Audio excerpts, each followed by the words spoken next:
Hey there, guys. All right, today we are back with some geography now. This time we're on to the boys up north. Canada. Canadians. The Canucks. The hockey boys. The maple drinkers. Maple syrup drinkers.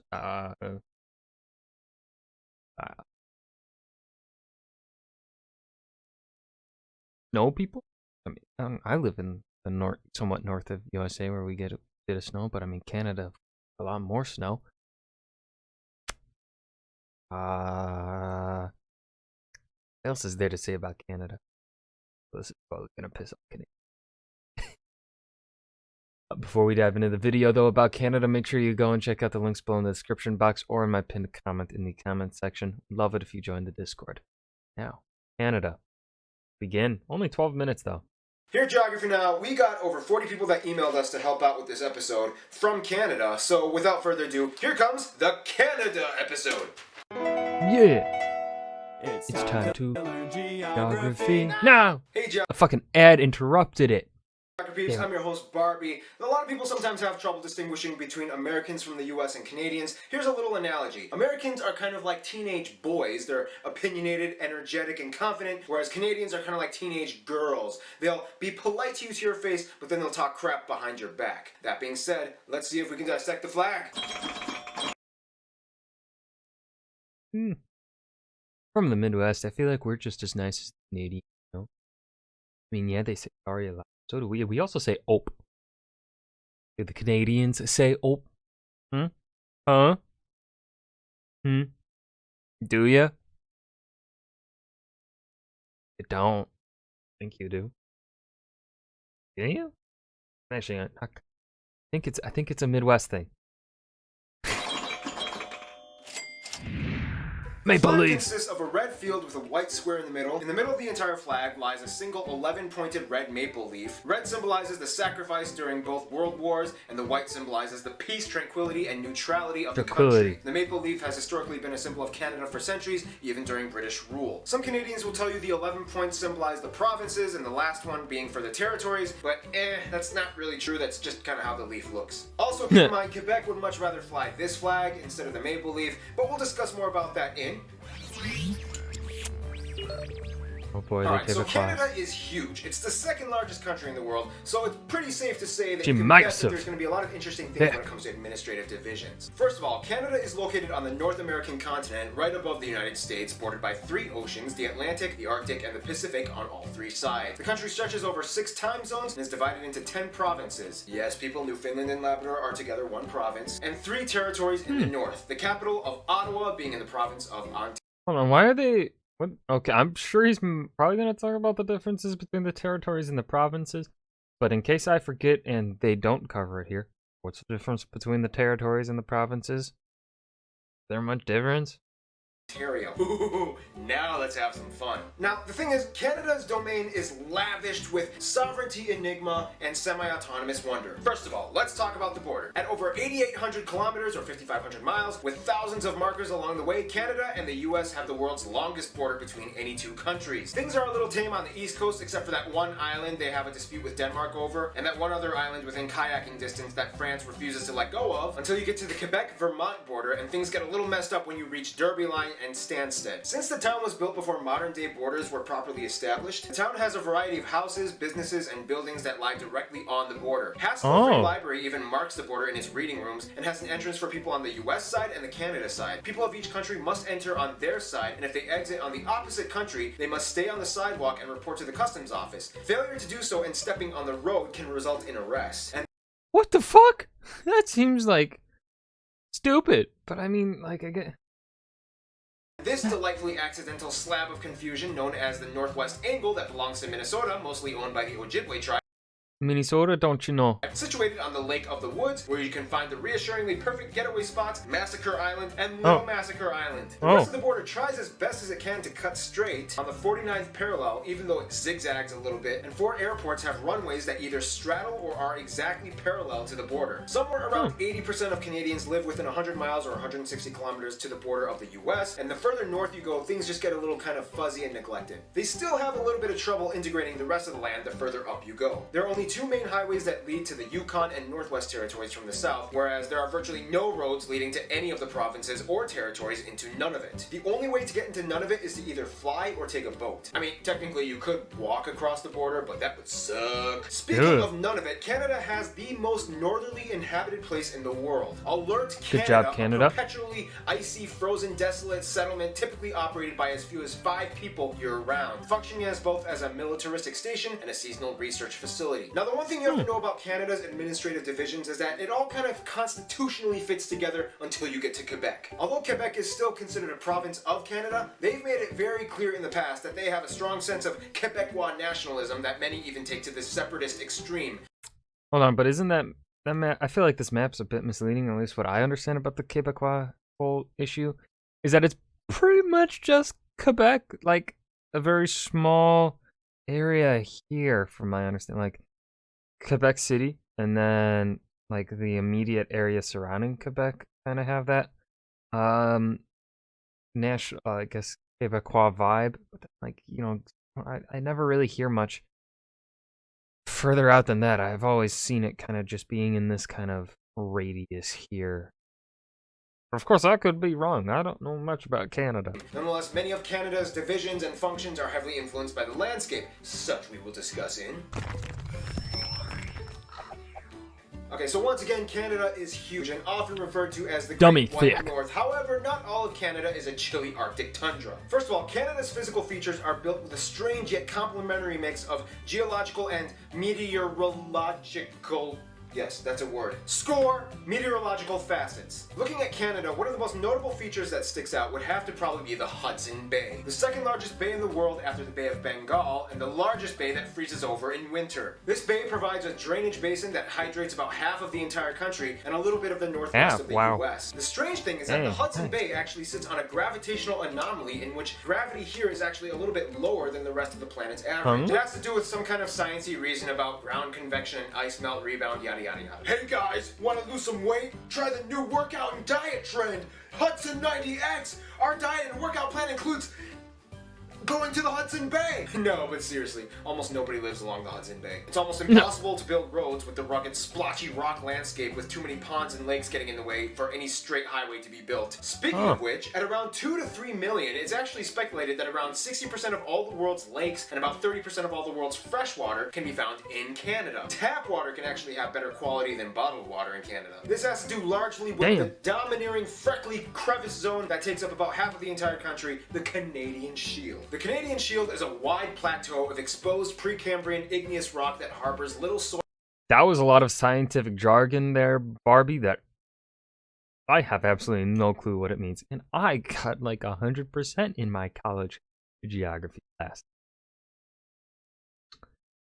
I did the extra credit. And vegetation, but offers a glory field of mining. Canada has some of the world's richest deposits of metal ores like nickel, gold, silver, and copper. 2/3 of all the cesium in the world comes from one mine in Manitoba, Burnick Lake. Fun little side note, Canada has the world's largest third-order lake island. That's an island in a lake on an island in a lake on an island. Located on Victoria Island, this little squiggly 4-acre rock was discovered by map nerds who scrolled Google Maps just a couple of years ago. The island has no name and has most likely never had anyone step foot on it. I mean, I'll do it if nobody else will, but I might need a corporate sponsorship. I'm looking at you, Aunt Jemima. Canada also has 2 of the top 10 largest impact craters on Earth. Sudbury Crater in Ontario and Manicouagan in Quebec with its almost perfectly circular imprint flooded and now a reservoir that you can see from space. Okay, there's a lot more in this section, so I'm just going to kind of rapid fire throughout all the rest of the facts. About 40% of the country is covered in forests and about 1/10 of the world's forests are in Canada. Over 60% of the world's polar bears live in Canada. The Bay of Fundy has the world's highest tidal range with the highest point being over 16 meters. Niagara Falls looks cool. Mount Thor has the world's highest vertical drop. Quebec alone supplies about 70% of the world's maple syrup, and they actually have a maple syrup reserve with over 222,000 barrels of maple syrup. Prince Edward Island is a weird natural phenomena in which the sands on the beach make this weird squeaking noise when you step on it. Here's some footage. What the fuck? The largest inland lakes besides the ones shared with the US on the Great Lakes are the Great Bear and Great Slave Lakes, named after the slavey people. No, I'm not talking about slaves, I'm talking about the slavey people. There's a difference. One we'll discuss in... Demographics, let's go. Canada is one of those places where everybody kind of fits in, but there's always a little bit of gossip going around every corner. First of all, Canada has about 35 million people, making it one of the least densely populated places on Earth, about 3/4 of whom identify as white. Asians make up about 14%. Natives and Aboriginal peoples make up a surprise. Didn't realize Asians. Oh, I guess because of the.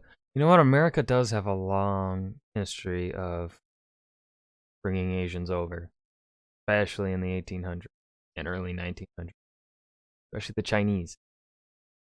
I mean, yeah, makes sense. Rising 5%, blacks at 3%, Latinos at 2%, and the rest are just kind of everything else. Now again, Canada's population takes another turn because in addition to ethnicity, Canada also has linguistic groups. About 1 out of every 3 Canadians either speaks French fluently or understands enough to get by. The whole Quebec thing kind of plays a paramount role in Canada's societal operations. They kind of have to work really hard to make sure that this one province cooperates. Also, keep in mind, Quebec isn't the only place in Canada where French is spoken. Communities in Ontario, Manitoba, and especially the Maritime Province like Newfoundland, New Brunswick, and Nova Scotia have huge communities of French speakers. The difference though is that these French speakers have an even deeper level of segregated culture. Many people in the Maritime Provinces have a unique Acadian French culture that differs from Quebec. Fun side note, the Cajun people of the US in Louisiana are generally descended from the Acadian people that were expelled and deported from these provinces by the British in the 1700s. Back then, the Louisiana Purchase didn't happen yet, so all of this area was still French. Yada yada yada, they came over and invented gumbo. So that's why Cajuns speak French, America, because Canada! Nonetheless, about 1 out of every 5 Canadians was born outside of Canada, making Canada pretty diverse, especially by US entertainment quota standards. Alright, toss in a black guy and Asian girl, why not throw in one of those Indian guys? Those people are trending these days, but make sure the lead is a handsome, attractive, rugged white guy. And this is where I want to make a geography now. Not gonna comment.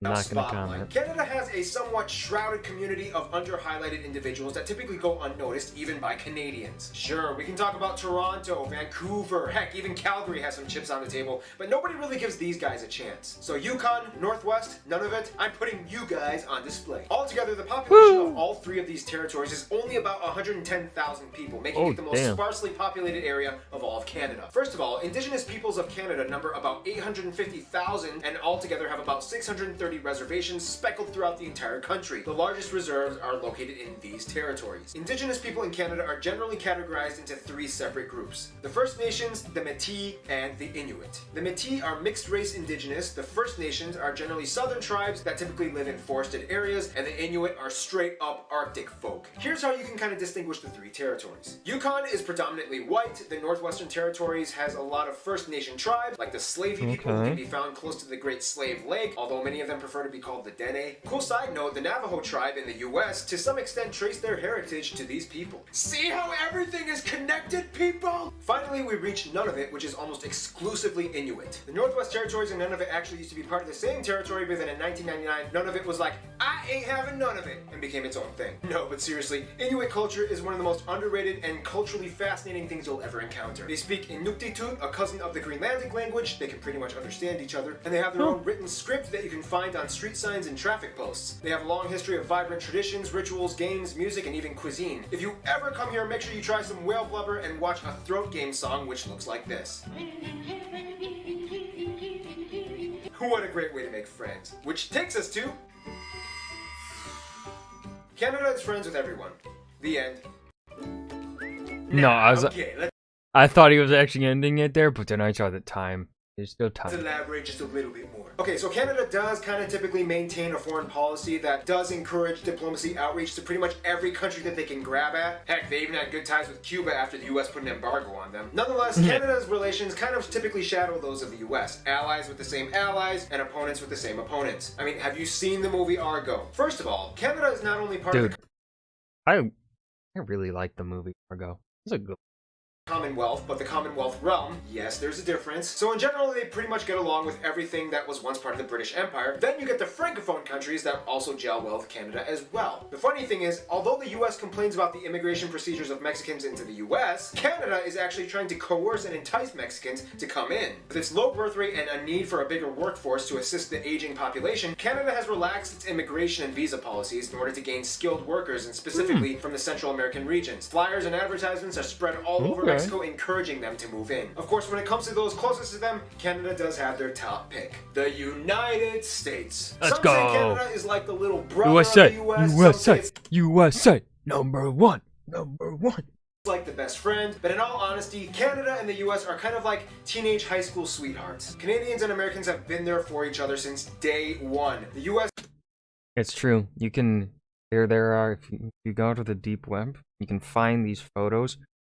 Every single US president makes out with every single Canadian prime minister. Why did I say British? Yeah, it's true. Biden and Trudeau right now, macking on each other. Probably in the White House right now, just macking. In the Oval Office, too. It's true. Trump and Trudeau did the same thing. Obama and Trudeau was elected when Obama and Trudeau. Obama and whoever was before Trudeau. Yeah. Keeps going. Making it. US is the largest export and business partner of Canada and shares the closest diplomatic ties both nationalistically and militaristically. The difference between Canadians and Americans, though, is that Americans gained their independence by force, whereas Canadians by diplomacy. American immigration policy is like a melting pot where people are kind of expected to assimilate, whereas Canadian foreign policy is kind of like a mosaic. People are encouraged to be distinct culturally. In all honesty, that's a fair distinction there. However, of course, it's also an oversimplification. I'm sure probably maybe for immigrants moving into Canada, they may feel like it is resemblant of the United States melting pot in which they have to conform to Canada. Because, Canada's 75% white, right? Sadly, it's the reality of the world. That's stuff.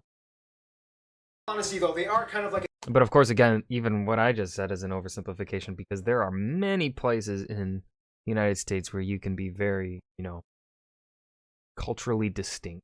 You got places in the big cities that are like, you've got small neighborhoods in the big cities where people of certain ethnicities, countries go to be with more people of their ethnicity and culture and a whatnot. cute little teenage boyfriend-girlfriend couple. Sometimes they like to poke fun at each other, but at the end of the day, they're totally dating and they're totally making out with each other in the back of the movie theater. Oh, 100%. In conclusion, Canada, you little sweet cheek you. I'll pick you up at 7. We're going out for some pancakes on that island, in a lake on an island, in a lake on an island. Stay tuned. Cape Verde is coming up next. And that was Geography Now Canada. I hope you guys enjoyed. Remember to hit that like button and subscribe for more. I love this episode. It was a fun one. And I will see you guys in the next video. Peace.